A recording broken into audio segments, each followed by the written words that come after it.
crowds. Treading water that they drowning. My head on the swivel. Yeah. It's only really my surroundings.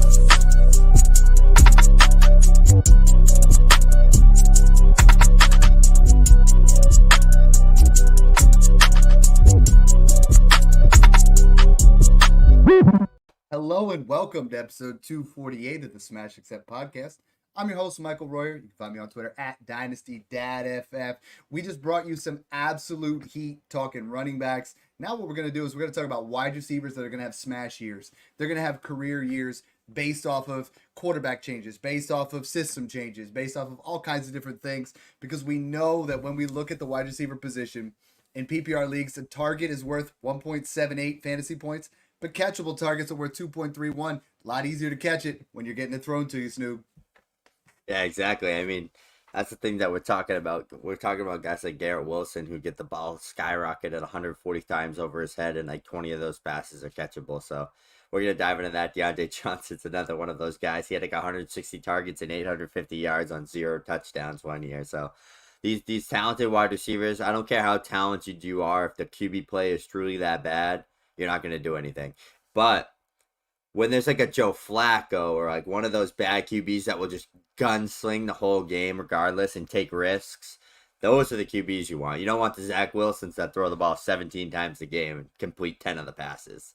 Right. And I think Joe Flacco is just like, I mean, he really propelled Amari Cooper. Now he's obviously in Indianapolis, but yeah, you're talking about your Zach Wilsons, your Aiden O'Connells, your Desmond Ridder. Those are the guys that are going to hold you back. These guys go to new situations. Talking about Zach Wilson, I mean, Garrett Wilson had his best season in 2023 with 95 receptions, 1,042 yards, and 3 touchdowns. None of those were the type of numbers that we would have anticipated if Aaron Rodgers were healthy. You know, you and I were predicting the breakout really early.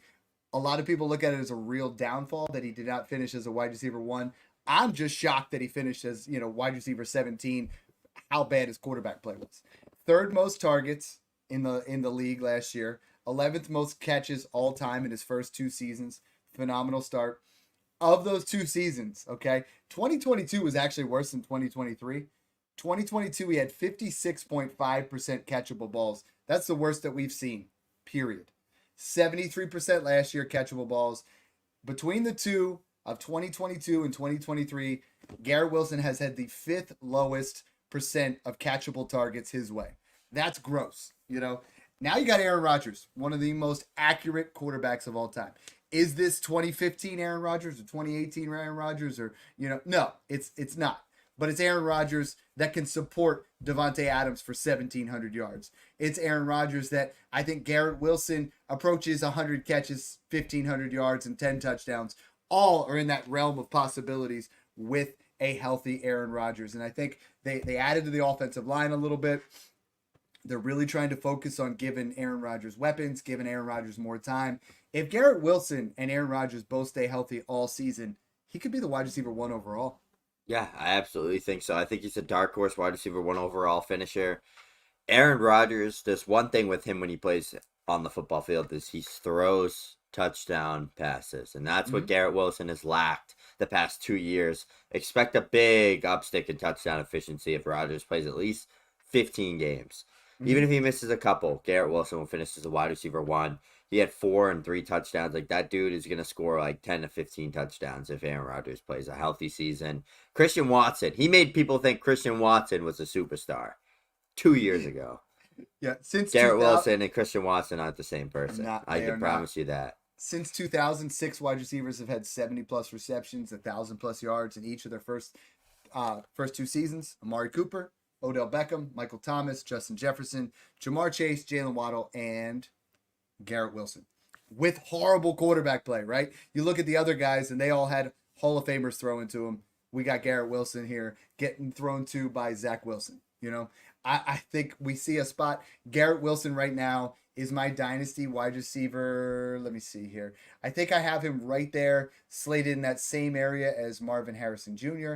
I have it right now as Amon-Ra 4, Marvin 5, and I'm just moved Garrett above Puka at 6. And I had Puka above Garrett for the longest time, but I just don't think we see the same type of volume. Puka's going to be great. I think you're splitting hairs between the two of them. But Garrett Wilson is a top 5 to 7 dynasty wide receiver.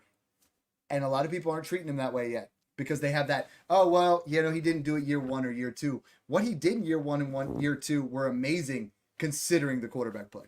Yeah, exactly. And it comes down to the quarterback play. Like, Marvin Harrison Jr. has Kyler. Puka has Stafford.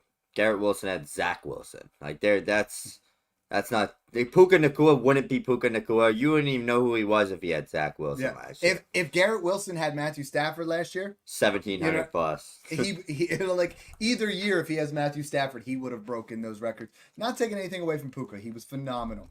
Absolutely phenomenal. But I think... He ain't Garrett Wilson, though. If I could get Garrett Wilson plus for Puka, which I still think you can, I would absolutely do it because I think Garrett Wilson, after this year, it's going to be, there's Jefferson, Lamb, Chase, and then I think you have that next tier of Amon-Ra, Marvin, and Garrett, and I could see that all kind of blurring into a 1A, 1B, 2 different tiers or semi-tiers, not a lot of difference in value between any of those.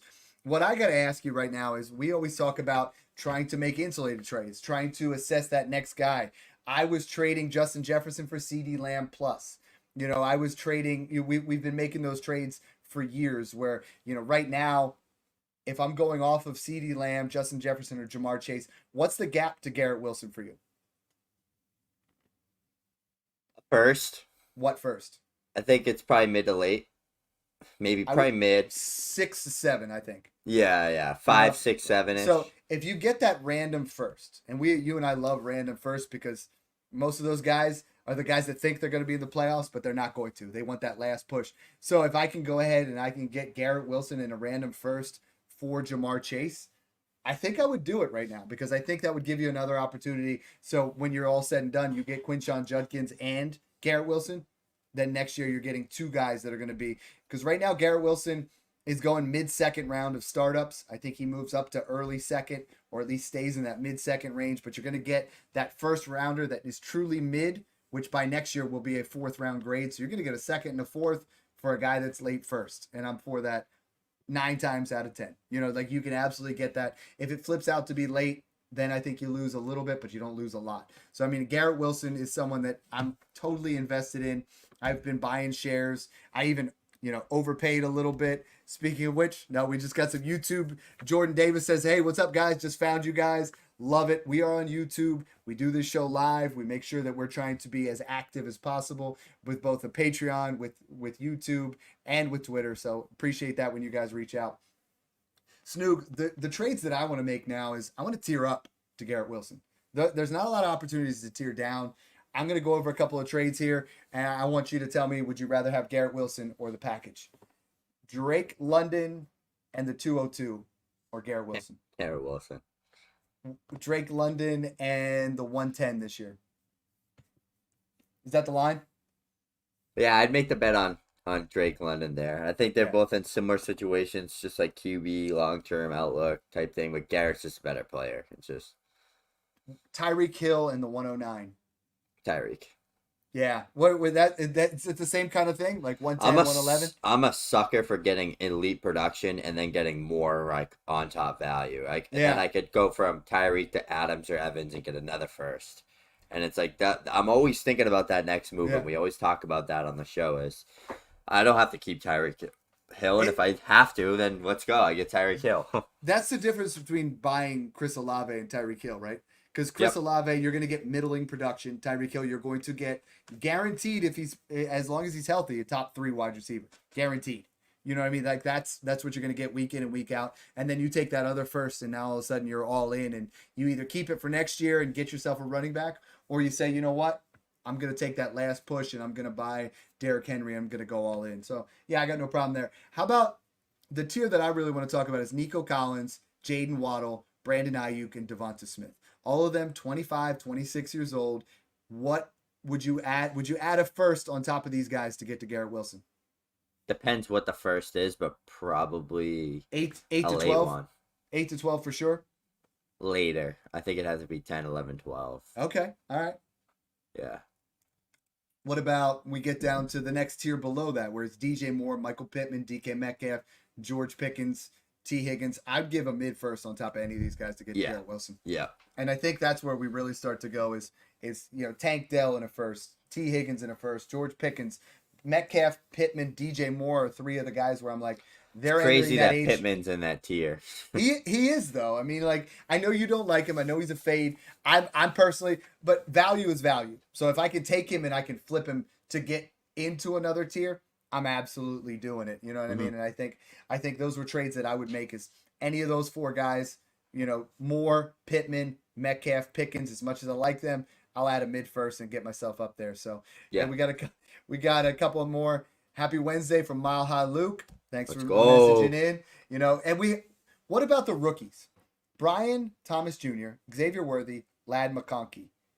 Let's say the 105 next year plus those guys. So let's call it a true mid, 105, 106, or those three guys to get to Garrett Wilson. Do I get both the first? What? I said I'd need like 2 firsts on top of any of those guys. You to even think? consider that? Yeah. See, I'm trying to tear up. Roma that way. Dunze though We're- would be the Right. rookie that, or like a Neighbors. I'd I go would back do- from. I would take Neighbors and an early second, or Rome and a mid first for sure, or even a late first would be in that realm of possibility. But I do think if I could tear up from Lad, Worthy, or Thomas with a random first, maybe even add in a second, I would do it to get to Garrett Wilson, because the three of those guys, could all three of them hit and be wide receiver 2s? I think Brian Thomas and Worthy have opportunities to be wide receiver 1s, but they also have some bust possibilities where I think with Garrett Wilson, we know what we've seen. We have not bought the ceiling yet. I'm all in if I can go ahead and buy myself some shares of him at cost right now. So buy him before it's too late. It's almost too late. We're past that area. But like I said, you look at what he was able to do in the past, 1.78 fantasy points per target, but 2.31 fantasy points per catchable target. He was 5th lowest in catchable targets. If that even goes up 50%, we have a guy that is going to be a locked and loaded top 8 dynasty wide receiver. The other one I'm not as bullish on is Drake London. So Drake London's best season is 72, 866, and 4. His catchable rate with Ritter is really bad. 68.4% in 2022, 67.9 in 2023. Now you get Kirk Cousins. Kirk Cousins, second best in the entire NFL in catchable percentage, 5th highest in completion percentage, and 2nd best in attempts per touchdown. So now London's, elite skill set. Will he pass 1,000 yards this year? I think that's a lock. But does he enter that wide receiver 8 to 10 range in Dynasty? Yeah, I think so. This is like where it gets. This is like where I'm like. I'm tearing off. I'm tearing up. That's off what of I'm London. saying. That's what I'm saying. Because we were it gets buying him tough. all off season. We were buying him, but now I think I'm not. he's priced like at his ceiling right now. Like Yeah. wide receiver 8, 9, 10-ish. Like that's why I have him in that 8, 9, 10-ish range. I think Yeah. it's like if you have him, entertain tearing up, if not hold. I think he's a guy that if Kirk Cousins is healthy, back to normal, plays a full 17 games, then you're gonna get that like Brandon Ayuk, Nico Collins jump from Drake London where he puts up like 1,300. He's efficient. But I feel like that's still not even enough for him to gain like any value because Yeah. everyone above him is going to do the same exact shit. So it's like, it's tough. Everyone's talking, and this is going to be really controversial for a lot of people. Everyone is just pretending that I know Kirk Cousins is the boat there. He rises all the ships. Or however they say that terminology. He's the tide that rises all ships, and I think that's going to happen. I think Kirk Cousins is going to improve everybody else there. Even Michael Penix Jr. is a massive completion percentage upgrade from what we saw with Desmond Ritter. The offensive line is fantastic in Atlanta, so they're going to protect whoever that quarterback is. I think Bijan is a top 3-5 running back. I think Pitts gets into that top 5 to 7 or tight ends. And I think London gets into that wide receiver 1 back end conversation. But people act like Kirk Cousins is going to make Drake London the next Amon-Ra St. Brown, the next Jamar Chase. And that's not it.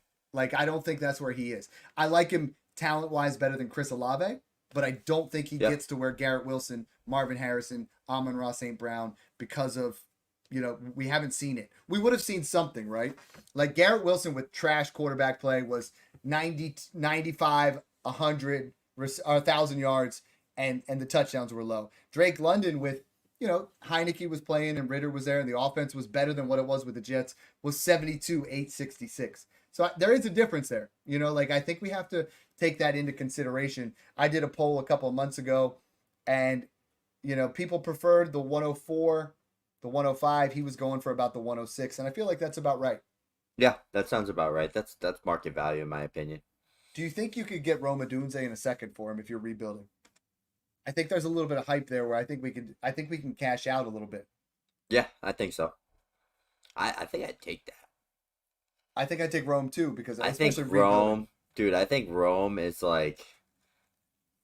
has the safest, highest floor skill set as a rookie wide receiver coming out in a little bit. Keenan Allen's saying that he's better than what he was coming out, and I think we're starting like to that. downgrade. There's we downgraded the situation there with Keenan Allen and DJ Moore there, but I think it's so good for Rome's development. I think someone that's already wicked pro ready, smart, ready to go, good at everything, good athlete, gets to play alongside two players that he plays similar to. That's that's a dream scenario. We're gonna have a buy window at Rome Odunze though, where he's gonna have 2 or 3 down weeks to start out the season where Keenan and him go, and you're like, all right, I'm gonna go throw in a random. My plan is to own 50 to 60% of market share across 20 leagues. That's I agree. I'm all in. I don't have many shares right now, but I will. The other trade I want to talk about is, how about Drake London for George Pickens in an early second, or would it have to be a first? Could have to be a first. See, George Pickens, I look at he's one of 3 wide receivers ranked top 20 in drop percentage, who also was top 20 in worst catchable targets. That is the catch. That's obvious room for improvement. Russell Wilson throws a beautiful deep ball, 4th highest deep ball percentage. If he outproduces London, I wouldn't be shocked. I think if Kirk Cousins just is to shit. If you look at it, I mean, we're talking about catchable percentage. He's going from bottom 20 to someone that is catching the ball when he is such a machine. I think he's like a DeAndre Hopkins light for his career. He's like a guy that doesn't separate by a ton, but uses everything that he has. Only 4 wide receivers have posted that 60-plus receptions and 18 yards per route run. It's Moss, Gordon, Chase, and George Pickens. George Pickens with Russell Wilson, I think, is going to be a really, really nice high-end wide receiver 2. If you told me he finished top 10 over Drake London, I would not be surprised, because I think George Pickens has that kind of ceiling. The rumor that was holding him down in value was that Brandon Ayuk was going to go there. Brandon Ayuk is not going there. George Pickens is going to out-target Drake London. He's going to have more yards. I think he's going to be, if you can make that trade right now and give up London in a late second for George Pickens in a random first, I'd smash that all day long. Yeah, I think George Pickens is the guy that's going to potentially take that jump into that next tier, because he's a guy that we talked about, 1,100 yards of Kenny Pickett, Mitch Trubisky. That's Garrett Wilson trajectory. That's elite play by a receiver playing with absolute dog crap QB play. I love that you said that, because so you're saying he's jumping up into that Nico, Waddle, Ayuk, Smith, Odunze tier. He has the talent to do that. He doesn't have the QB play long term though. That's where it gets tricky with him. I think he'll be comfortably ahead of a Michael Pittman, DJ Moore, and all those guys if he has a really good year this year. 1,200 yards, 9 to 12 touchdowns, and 70 receptions is very realistic for George Pickens, especially with a guy that played with DK Metcalf, Cortland Sutton, these 6'4" athletic, big contested catch guys. They both scored double-digit touchdowns with Russell Wilson. I think George Pickens is going to be a guy that gets 10-plus touchdowns this year with ease in the Steelers offense. He's competing with me and you, Dad. That's who's running routes alongside George Pickens. It's me and you. He's going to dominate.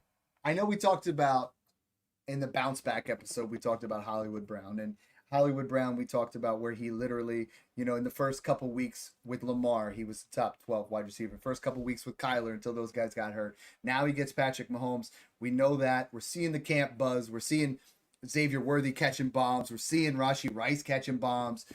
Here's the interesting thing, right? I'm buying all the Chiefs right now. I've been buying Rashee Rice all off season. I was promoting it. Guess what? He's not getting suspended. The trial is not going to be until December. If he gets suspended in December, I doubt that happens. It might happen in 2025, but I doubt we see any suspension for Rashee Rice. His value is only going to continue to increase. Out of these three guys, rank all three.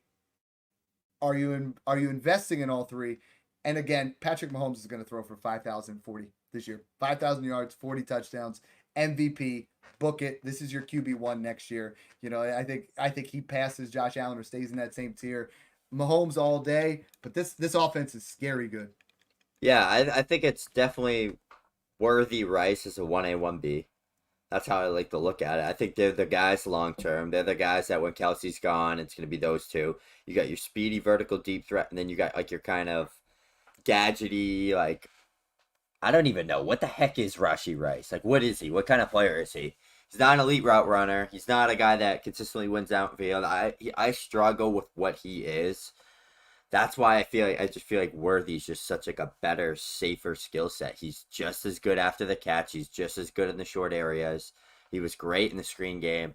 I just think they're a 1A, 1B, though. I think Rice can be a way better possessional wide receiver. He's a bigger, more aggressive jump ball guy, like we saw out of SMU.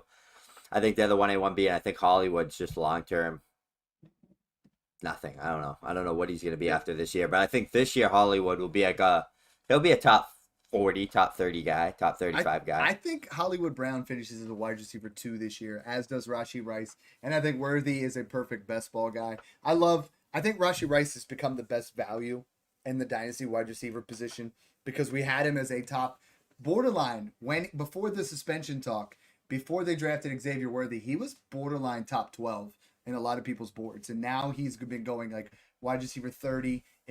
We talk about it every year where it's like, if you can invest in that risk factor, you 9 times out of 10, if you pay attention and you look at things, especially, you know, look at the lawyer talk from Davenport, or you look at all these things on Twitter, or what we've been telling you, it wasn't going to be much. And if he does get a suspension, it's 4 games, maybe 6 in 2025. And that's kind of where we're at right now. So go buy Rashee Rice, go buy Xavier Worthy. I'm saying go buy Hollywood Brown because Hollywood Brown's only going to cost you a mid-second. And a lot of teams, myself included, we're rebuilding and we got Hollywood Brown thrown into deals. So if you can throw a second plus a Jacoby Myers, I think you can get, not Jacoby Myers. I'm sorry, the other way around. Throw him a second and someone that gives you a little bit of upside, like the Bucs star receiver Trey Palmer, who's dating Sydney Sweeney. No, but we're like throwing those kind of guys in that jersey. I gotta get one. But that's kind of where we're at. I think we see Hollywood Brown kind of bounce back a little bit and kind of give yourself an opportunity where you buy it a second. I think there will be an opportunity this year where you could get maybe not a 25 first, unless it's late, maybe a 26 first, and you can sell Hollywood Brown and make an instant ROI on that. Put yourself into position. A couple other guys that I kind of like in that area. You and I have been talking a lot this offseason about Terry McLaurin. That time is now. His best season, 87, 1,118 yards, 4 touchdowns.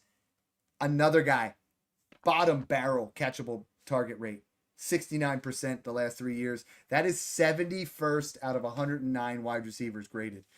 Jaden Daniels, 70+ completion percentage. If Jaden Daniels stays upright, Terry McLaurin has a wide receiver 1 upside. I think he could easily be that guy. I mean, we look at over the last 4 years, 6 wide receivers have been over 1,000 every single year. Adams, Evans, Diggs, Hill, Jefferson, and Terry McLaurin. And he's just had horrible quarterback play, horrible catchable opportunities. I'm going to trust the talent. I think this is a year where Terry McLaurin is only going to cost you the 205 to 206 right now, and he's going to be worth every penny. Yeah, absolutely. I think Terry's a guy. Deontay Johnson's another guy. Our favorite, Amari Cooper, is a guy that is going to be a guy that gets 15+ points per game every single year until he literally drops on the field and can't play no more. Amari Cooper, easy value in Dynasty. I have so many shares of him. He's elite, and Deshaun Watson knows that. He said it the other day. He's going to get peppered with targets. I love it. He's a guy that can win you weeks, too, right? Like, he's the guy that drops 40 out of nowhere, and then he's like 15, 20, 5, 30. And then it's like, okay, I won that week. Yeah. I won that week because of you. A couple other guys that I keep getting questions, Dad. They're like, what's going on with Green Bay? What do I do with Green Bay? Because there's a lot of information to unpack. You love Dontavian Wicks. And you look at Jaden Reed, and when they have 3 wide receivers out, he he was playing 90% of the snaps. Dobbs was playing 80 plus. Watson was playing 80 plus. Wicks was playing in that 30%. When they had two wide receiver sets, it was for the most part, Reed was off the field. Reed was only on 5% of the time for two wide receiver sets. It was usually Dobbs and Watson, or Dobbs and Wicks. So I want to look at a couple of things. We definitely got to unpack quite a bit here. We know Christian Watson's rookie year was phenomenal with Aaron Rodgers, 2.25 yards per route run. He was a wide receiver 1 that season, but only 41 receptions, 600 yards, 7 touchdowns. Plus, I think he had 3 rushing touchdowns. Really propped him up. Jordan Reed last year had those 10 touchdowns, multiple rushing touchdowns, kind of factors into that nice area. Dontavian Wicks looked really sharp. Romeo Dobbs is just way too cheap. Him and Wicks are the guys to own. So rank all 4 for Dynasty, rank all 4 for redraft, because this is the biggest point of contention when you talk about what Chiefs wide receiver and then what Packers wide receiver. Who are you investing? Does it have to be based off market value, or could I just do who I would rather own in Dynasty? Let's talk about it all. Who I'd rather own in Dynasty? Dontavian Wicks. The market value is easy. Reed's is 1. Yep.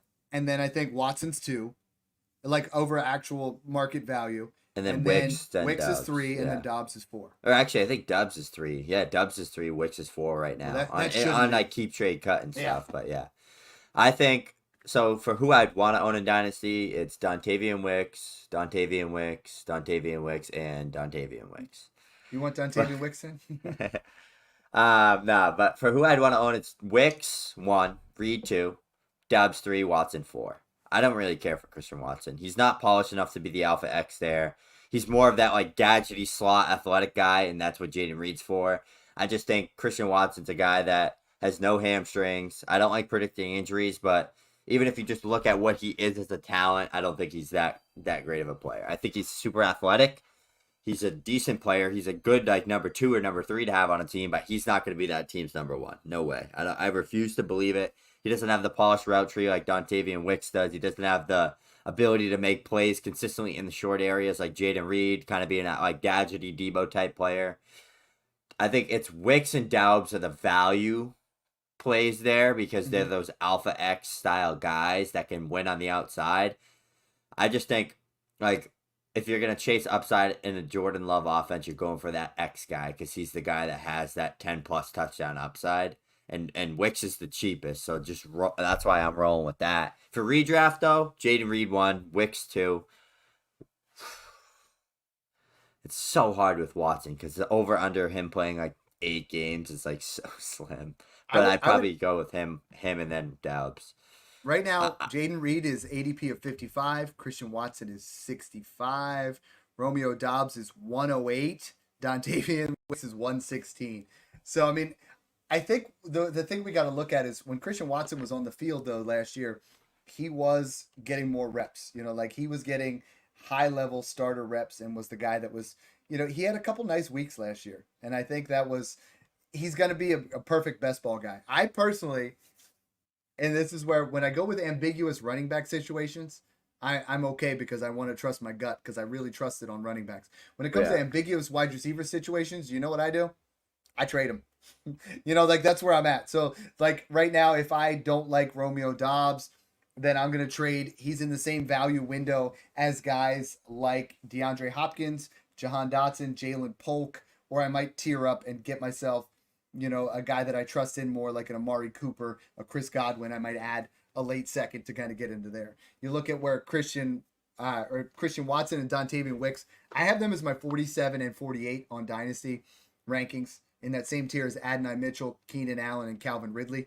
And this is where if I have those guys, if I get an opportunity where if Watson pops off, because he's going to have a big week early. It's going to happen before he blows out his hamstring. So then if I'm a winning team, then I'm going to package. It's going to happen. I'm going to package him in a second for Mike Evans. And if I'm in a spot where I bought him cheap on a rebuilding team, then I'm going to flip him in a second for Jordan Addison, Brian Thomas. I'm going to do that. Jaden Reed is the one where right now, Jaden Reed holds more value than Jackson Smith and Jigba. It shouldn't be. He has more value than Brian Thomas Jr., Lad McConkey, Xavier Worthy.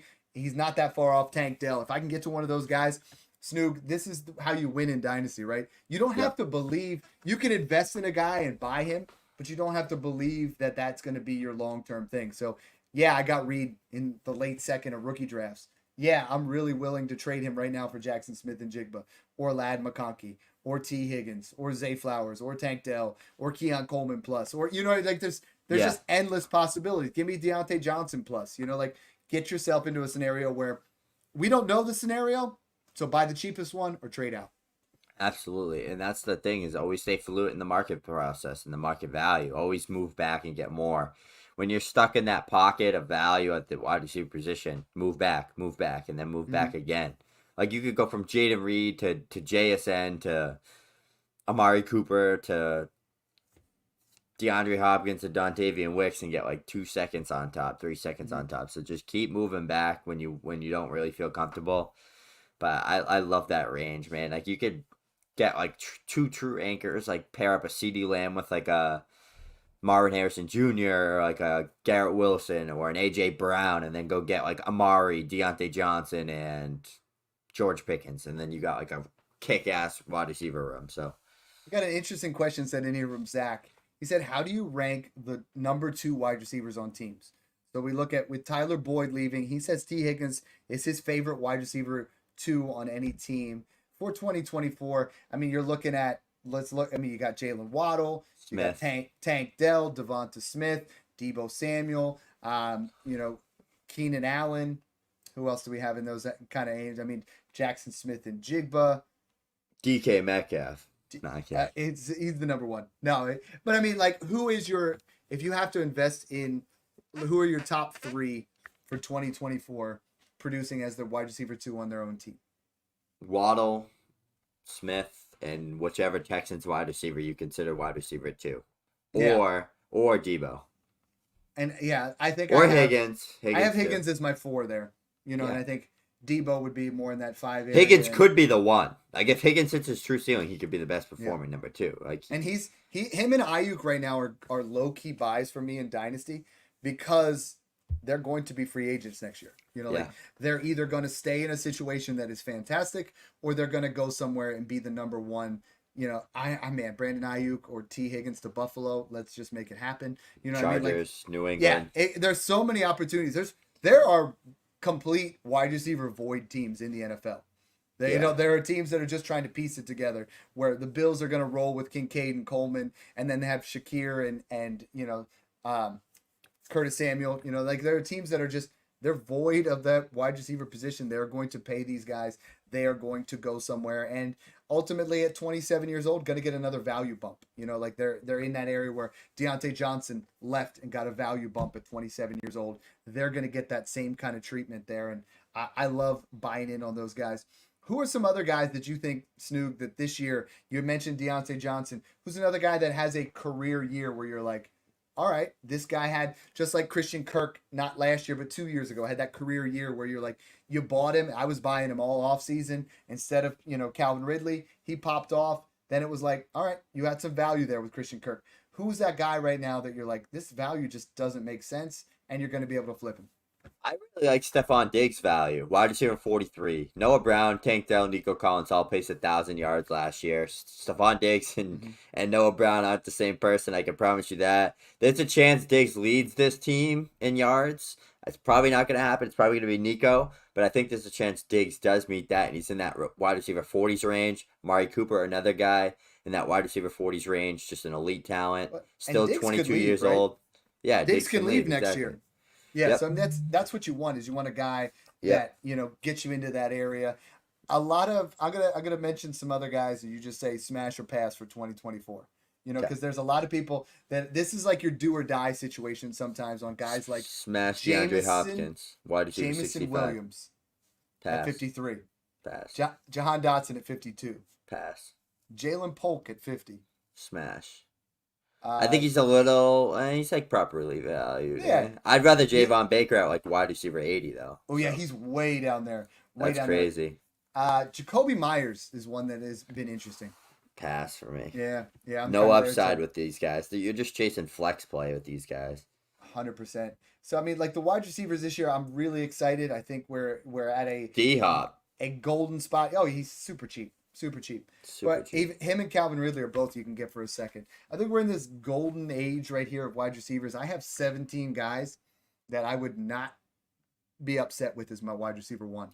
Like Yeah, 17. it's the best you know? I've ever seen it. It's easily the And- best I've ever seen And then it. you look 18 to 31 are all It's still gonna worth die a first. little bit though. It 'Cause is, you because got you got Evans, Amari, Adams, and Diggs. Hopkins, Yeah. Adams, Diggs, Tyreek, Keenan Allen, Cup. All those guys are like 2 to 3 years from being just nothing. Yeah. Like it's yeah. time to hang it up. We're getting to that area where it's time to start flipping those guys out of that next group of those guys that are going the second round. Keon Coleman, Xavier Legette, Ricky Purcell, Troy Franklin, Jalen Polk, Adonai Mitchell. Are any of these guys that you're investing in that you think make the next tier jump where they're worth over a 20? They're worth a 25 first. Yeah, I think betting on Pearsall is a pretty good bet. Although I think he's a red shirt year one. I don't think he's gonna do much this year. You'll get Ayuk and you'll get Debo in their rookie seasons. They weren't too crazy, and those were both, first and second round picks. I think Legette's a good upside play. I think Adonai Mitchell doesn't really have any upside in the Colts offense with Anthony Richardson throwing him the football. Man, if he went to Dallas, that's what I wanted, man. Like that would He's have really he's a good player, man. I'm pissed about the landing spot for him. I think Polk's a guy to make bets on. Javon Baker's a guy to make bet on. Like you're chasing for Drake May's number one there, and it's wide open. That's what you want to do. Like Troy Franklin's a guy to make a decent bet on. Like draft these guys over like the guys like Jermaine Burton and those like Roman Wilsons that are like the team's 3 or the team's 2. It's like you think Wilson, who do you think? I mean, it's just Wilson and what's Calvin Austin. No, the dude from Van Jefferson. It's Roman Wilson's gonna be a good pro. I just don't think there's much upside in fantasy to take him in the second round. Nothing. But like in the third round, I like it. But I think Polk and Baker have the chance to be the team's one. Troy Franklin does. They're good profiles, good analytic profiles, good players in college. They all hit 1,000 yards last year. Those are good players to make bets on.